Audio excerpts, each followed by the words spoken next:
Muy buenos días, queridos hermanos.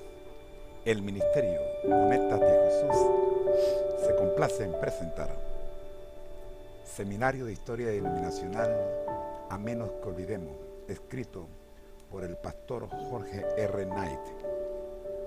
Hoy nos toca estudiar el tiempo de la dispersión, tercera parte.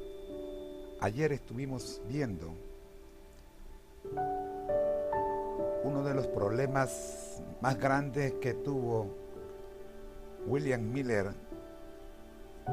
luego del chasco fue enfrentarse a algo que él siempre estuvo totalmente contrario, y era el fanatismo.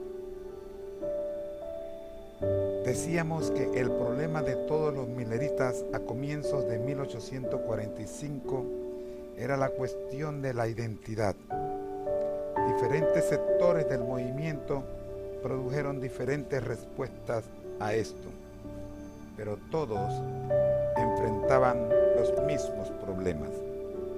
En pocas palabras, es difícil mantenerse erguido en tiempos de gran dificultad. Siempre ha sido así y siempre lo será. Nuestra oración diaria debe ser que Dios nos ayude a mantener ambos pies sobre la tierra y nuestra mente con el mejor o con la mejor claridad de pensamiento, especialmente en tiempos difíciles. El fanatismo. Para abril de 1845, Miller estaba fuera de sí con el creciente fanatismo. Ese mes escribió a Himes que es un momento peculiar. La mayor variedad de interpretaciones antojadizas de la escritura ahora están siendo prescritas por nuevas luminarias que reflejan sus rayos de luz e irradian calor en todas direcciones. Algunos de ellos son estrellas errantes y algunas solo emiten penumbras. Estoy harto de este cambio perpetuo. Pero, mi querido hermano, debemos aprender a tener paciencia. Si Cristo viene esta primavera, no la necesitaremos por mucho tiempo. Y si no viene, necesitaremos mucha más. Estoy preparado para lo peor y espero lo mejor. Y al igual que Miller, debemos entrar en esos tiempos de prueba esperando lo mejor, pero preparados para lo peor. Ayer orábamos a Dios diciendo: ayúdanos este día, nuestro Padre, a tener una actitud equilibrada y una oración en nuestro corazón. Hoy mantenemos la misma oración. Cuando leemos en 1 Corintios 14:40 lo siguiente: pero hágase todo decentemente y en orden. Nuestra lección del día de hoy comienza con esta cita, y definitivamente por la cita parece que va a ser buenísima. Leemos: poner orden en medio de la confusión. Eso era lo que los adventistas necesitaban en la primavera de 1845. Al menos eso era lo que pensaba Joshua V. Himes.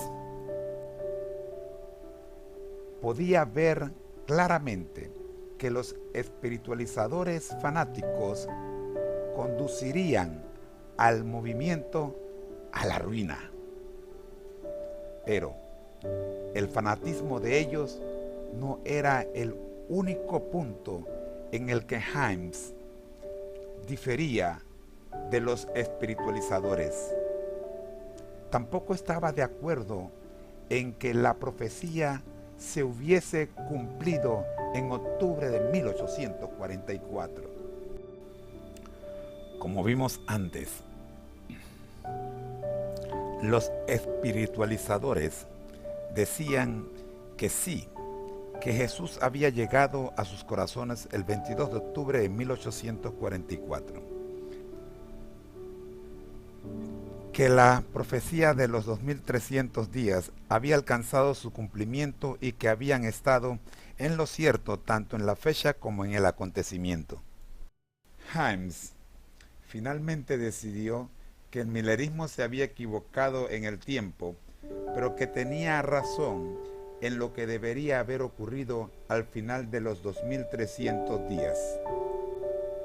Por decirlo de otra manera, no se había cumplido ninguna profecía el 22 de octubre, pero debía continuar esperando el regreso de Jesús en las nubes del cielo en los próximos años del tiempo en discusión. En el proceso de arribar a esa conclusión, ya en noviembre de 1844, Himes había comenzado a abandonar la interpretación de la profecía que sostuviera Miller. Finalmente, apartó a los que estaban en este segmento del movimiento de la interpretación profética, que le había dado fuerza y apuntaba a la evangelización millerita. Pero ese final no estaba claro para nadie durante la primavera de 1845.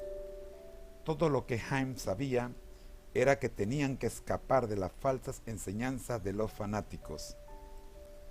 Ese mismo temor fue el que lo llevó a Miller, cada vez más enfermo y debilitado, al campo de Himes a fines de abril de 1845. Himes había persuadido a Miller para que lo acompañara en un congreso cuyo comienzo estaba programado para el 29 de abril en Albany, Nueva York. Allí, el grupo mayoritario de los adventistas se organizó en una cuasi denominacional con una base doctrinal y una propuesta organizativa rudimentaria enunciada en los términos del congregacionalismo. El acontecimiento de Albany fue algo bueno, en el sentido que trató de poner orden en medio del caos. Sin embargo, fue inútil. Al divorciar su segmento del millerismo de una interpretación de las profecías que le había dado nacimiento y significado. El problema subyacente era que su mayor motivación era definir su movimiento en términos de aquello en que estaban en contra. Habían caído en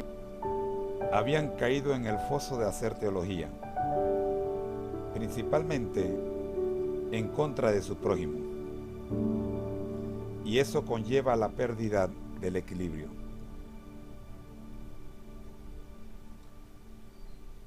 Para este día, finalizamos con la siguiente oración. Ayúdanos, Señor, a mantener nuestros ojos en tu palabra y no en los problemas de nuestro prójimo, mientras tratamos de navegar a través del día. Ha sido una presentación del Ministerio Conéctate a Jesús. Nos vemos mañana con la última parte del tiempo de la dispersión. Gracias, Señor, te damos por permitirnos haber estudiado la lección correspondiente al día de hoy en este seminario de historia denominacional, a menos que olvidemos. El Señor les bendiga. En Jesús.